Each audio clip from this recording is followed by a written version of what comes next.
जय हिंद बच्चों, स्वागत है अपनी इस यूट्यूब चैनल में।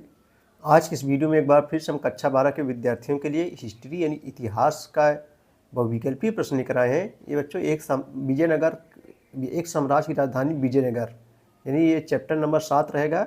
इससे संबंधित जितने बहुविकल्पीय प्रश्न हैं हम लोग इस वीडियो में चर्चा करेंगे। बच्चों यह NCERT रहेगा और सभी बोर्ड के स्टूडेंट्स के लिए इम्पोर्टेंट रहेगा। और कम्पिटिटिव एग्ज़ाम के लिए भी ये सब क्वेश्चन कम्पिटिटिव एग्ज़ाम में नौकरियों में भी पूछे जाते हैं। तो चलिए देखते हैं। पहला क्वेश्चन है विजयनगर, जिसका अर्थ होता है जीत का शहर। विजयनगर साम्राज्य का विस्तार ये जो है 1340 ईस्वी में हुआ था। सही जवाब बच्चों ये हो जाएगा। विजयनगर स्थापना किसने की थी? हरिहर और बुक्का दो भाइयों ने मिलकर की थी। 16वीं शताब्दी में बहमनी राज कितनी रियासतों में बढ़ गया था? 16वीं शताब्दी में बहमनी राज कितनी रियासतों में बढ़ गया था? तो ये बच्चों जो है 5 रियासतों में बढ़ गया था। शताब्दी मीन्स होता है 100 वर्षों को शताब्दी कहते हैं। फिरोज शाह का उत्तराधिकारी था। फिरोज शाह के बाद कौन शासक बना? यानी उत्तराधिकारी माने होता है बच्चों बाद का शासक। तो फिरोज शाह का उत्तराधिकारी जो है कौन था? तो अहमद शाह था। यह सही जवाब जो है आ हो जाएगा, अहमद शाह थे। हरिहर द्वितीय एवं देवराय प्रथम के मध्य कितने युद्ध हुए थे? हरिहर द्वितीय एवं देवराय प्रथम के मध्य कितने युद्ध हुए? 4, 3, 5, एक भी नहीं। तो 4 का सही जवाब बच्चों जो है सा हो जाएगा, 3 युद्ध हुए थे। 4 का सही जवाब क्या हो जाएगा? सा हो जाएगा। महाराजा धीराज की उपाधि ग्रहण की थी। महाराजा धीराज की उपाधि जो है ग्रहण की थी तो हरिहर द्वितीय ने जो है ग्रहण की थी। विजयनगर साम्राज्य के राजकीय आदेशों पर प्रायः किस भाषा में श्री विरूपाक्ष लिखा होता था? कन्नड़, तेलुगु, मलयालम, तमिल। तो सही जवाब बच्चों क्या हो जाएगा? तेलुगु भाषा में लिखा होता था। चलिए अगला क्वेश्चन देखेंगे। सन 1800 ईस्वी में किस अंग्रेज अभियंता एवं पुरातत्वविद ने हम्पी की खोज कर पहला सर्वेक्षण मानचित्र प्रस्तुत किया था, जिसका नाम था कर्नल कॉलिन मैकेंजी था। विजयनगर साम्राज्य का वह महत्वपूर्ण जलाशय जिसके माध्यम से आसपास के खेतों की सिंचाई की जाती थी, तो बच्चों कमलपुरम जलाशय था। विजयनगर का महान शासक देवराज द्वितीय निम्न में से किस वंश से संबंधित था? तो ये जो है बच्चों संगम वंश से संबंधित था। सही जवाब जो है आ हो जाएगा। कृष्णदेवराय ने किस वर्ष बीजापुर के सुल्तान को पराजित किया था? कृष्णदेवराय ने किस वर्ष बीजापुर के सुल्तान को जो है पराजित किया था? तो 10 सही बच्चों आ हो जाएगा 1520 ईस्वी में। विजयनगर साम्राज्य में सैन्य प्रमुखों को क्या कहते थे? नायक, मंडल, प्रधान, सेनापति। तो 11 का बच्चों आ हो जाएगा नायक। आधुनिक भारत में किस वर्ष विजयनगर से प्राप्त अवशेषों के गहन अध्ययन हेतु परियोजना आरंभ की गई थी? तो बच्चों सही जवाब हो जाएगा 1980 ईस्वी में। तिरुपाक्ष मंदिर के सभागार का प्रयोग निम्न में से किस कार्य के लिए किया जाता था? तिरुपाक्ष मंदिर के सभागार का प्रयोग निम्न में से किस कार्य के लिए किया जाता था? 13 का सही हो जाएगा अनुष्ठानिक। विजयनगर साम्राज्य में मंदिरों को निम्न में से कौन सा दर्जा प्राप्त था? विजयनगर साम्राज्य में मंदिरों को निम्न में से कौन सा दर्जा जो है प्राप्त था? तो सही जवाब हो जाएगा बच्चों राजकीय केंद्र का। डोपिंगो पेस नामक यात्री ने विजयनगर की सुंदरता की तुलना किस यूरोपीय नगर से की थी? लंदन, फारस, रोम, पेरिस। तो 15 बच्चों सही जवाब सा हो जाएगा, रोम हो जाएगा। विजयनगर साम्राज्य की स्थापना की थी। देखो लगातार कई वर्षों परीक्षाओं पूछा जा रहा है, कॉम्पिटिटिव एग्जाम नौकरियों में पूछा जाता है दोस्तों। 1, 2, 3, 4, 5, 6, 7, 8, 9, 10 लगातार 10 वर्षों में पूछा जा रहा है। विजयनगर साम्राज्य की स्थापना जो है की थी, किसने की थी जो है? तो हरिहर एवं बुक्का ने। सही जवाब बच्चों जो है आ हो जाएगा। 2 भाई थे जिसका नाम था हरिहर और बुक्का। दोनों भाइयों ने मिलकर विजयनगर साम्राज्य की स्थापना की थी। विजयनगर का अर्थ होता है बच्चों जीत का शहर होता है। देखो विजयनगर साम्राज्य की स्थापना कब हुई थी? लगातार 3-4 वर्षों से पूछा जा रहा है विजयनगर साम्राज्य की स्थापना जो है कब हुई थी? तो बच्चों ये तो है 1336 ईस्वी में विजयनगर साम्राज्य की स्थापना हुई थी। अगला क्वेश्चन है कॉलिन मैकेंजी ने हम्पी की खोज किस वर्ष की थी? कॉलिन मैकेंजी ने हम्पी की खोज जो है किस वर्ष की थी? सही जवाब जो है हो जाएगा 1800 ईस्वी में। कहाँ के शासकों को नरपत के नाम से संबोधित किया जाता था?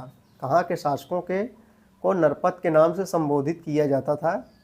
तो सही जवाब सा हो जाएगा विजयनगर, जिसका अर्थ होता है जीत का शहर। निम्न में से कौन विजयनगर का प्रमुख त्यौहार था? दशहरा, होली, उत्सवी, रामनवमी। तो सही जवाब बच्चों जो है क्या हो जाएगा? दा हो जाएगा उत्सवी, यानी रामनवमी था, दशहरा भी था, होली भी था। विजयनगर साम्राज्य की स्थापना कब की गई थी? 14वीं शताब्दी में, 12वीं 13वीं शताब्दी में? तो सही जवाब बच्चों दा हो जाएगा 14वीं शताब्दी में जो है विजयनगर साम्राज्य की स्थापना की थी। चलिए अगला क्वेश्चन बच्चों बहुविकल्पी प्रश्न देखेंगे। चैप्टर नंबर 8 रहेगा जिसका किसान, जमींदार और राज्य।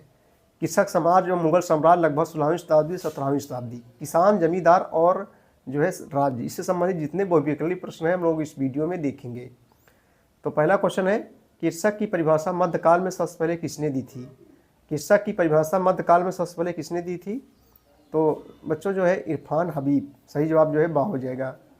किस इतिहासकार ने कृषकों के महत्व को जो है प्रकट किया? किस इतिहासकार ने कृषकों के महत्व को जो है प्रकट किया? तो 2 का आ हो जाएगा मोरलैंड। मुगल काल में कौन सी फसल सामान्य आहार न थी? मुगल काल में कौन सी फसल सामान्य आहार नहीं थी? तो 3 का सही जवाब बच्चों जो है सा हो जाएगा, गेहूँ। भारत में किस वर्ष अकाल पड़ा? भारत में जो है किस वर्ष जो है अकाल पड़ा? तो ये 1555 ईस्वी में, 1555 ईस्वी में भारत में अकाल पड़ा था। उड़ीसा में सेवन बहुत अधिक था। बैगन का, तुरई का, भिंडी का, आलू का। तो 5 का सही बच्चों जो है क्या हो जाएगा? आ हो जाएगा बैगन का। सेम तथा दूसरी तरकारियाँ प्रायः छोटे से छोटे गांव में भी बिकती थी, ये जो है किसने कहा था? ट्रेविनियर ने, हेनसांग ने, बार्नियर ने, सेल्यूकस ने। तो 6 का सही बच्चों जो है आ हो जाएगा टेवर्नियर ने। किस बादशाह ने पुनः जागीरदारी व्यवस्था को जो है लागू किया?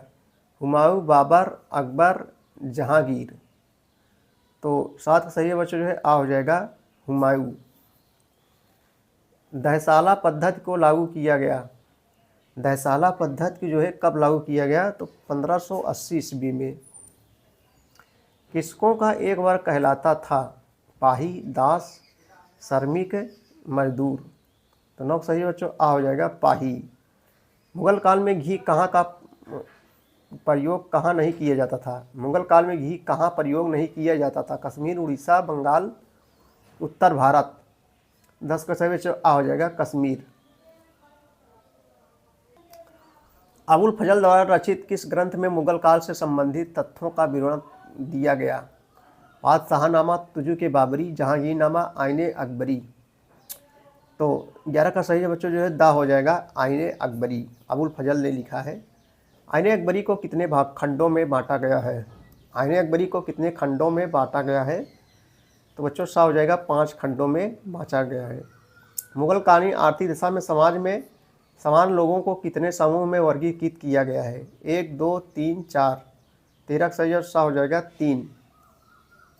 आईने अकबरी के अनुसार रबी और खरीफ की फसल के अंतर्गत मुगल प्रांत आगरा में कितने किस्म की फसलें पाई गई है? 27, 32, 40 से 39। तो 14 का सही है बच्चों जो है क्या हो जाएगा? सा हो जाएगा 39 किस्म की। सिंचाई व्यवस्था के अंतर्गत शाहजहां ने पंजाब में किस नहर का निर्माण कराया था? सिंचाई व्यवस्था के अंतर्गत शाहजहां ने पंजाब में किस नहर का निर्माण कराया था? तो 15 का सही है बच्चों जो है क्या हो जाएगा? दा हो जाएगा शाह नहर। पंचायत का प्रधान मुखिया होता था, इसे क्या कहा जाता था? प्रधान, मुकद्दम या मंडल, सरपंच, प्रतिनिधि। तो 16 का सही बच्चों जो है सा हो जाएगा मुकद्दम या मंडल। भू राजस्व व्यवस्था के अंतर्गत मुगल साम्राज्य में राजस्व अधिकारी को क्या कहते थे? 4 ऑप्शन आपको सामने दिया गया है। तो 17 सही है बच्चों आ हो जाएगा अमील गुजार। इटली यात्री ज्योत्री कारेरी भारत में किसके आगमन संबंधी विवरण देता है? तांबा, चांदी, पीतल, सोना। तो 18 का सही है बच्चों जो है सा हो जाएगा चांदी हो जाएगा। देखो अगला क्वेश्चन बहुत इंपॉर्टेंट है, लगातार 3-4 वर्षों से दोस्तों पूछा गया है परीक्षाओं में। आईने अकबरी की रचना की गई थी। आईने अकबरी की जो है रचना कब की गई थी? तो अबुल फजल ने की थी। आईने अकबरी की रचना अबुल फजल ने जो है की थी। देखो परीक्षाओं में पूछा गया है मुगल वंश का संस्थापक कौन था? तो मुगल वंश का संस्थापक जहीरुद्दीन बाबर, इनका पूरा नाम है। मुगल वंश का संस्थापक जहीरुद्दीन बाबर था। सुलह-ए-कुल की नीति जो है किसने अपनाई थी? सुलह-ए-कुल की नीति जो है किसने अपनाई थी? तो जो है अकबर ने बच्चों अपनाई थी। तो ये थे बच्चों महत्वपूर्ण क्वेश्चन कक्षा 12 के विद्यार्थियों के लिए हिस्ट्री के।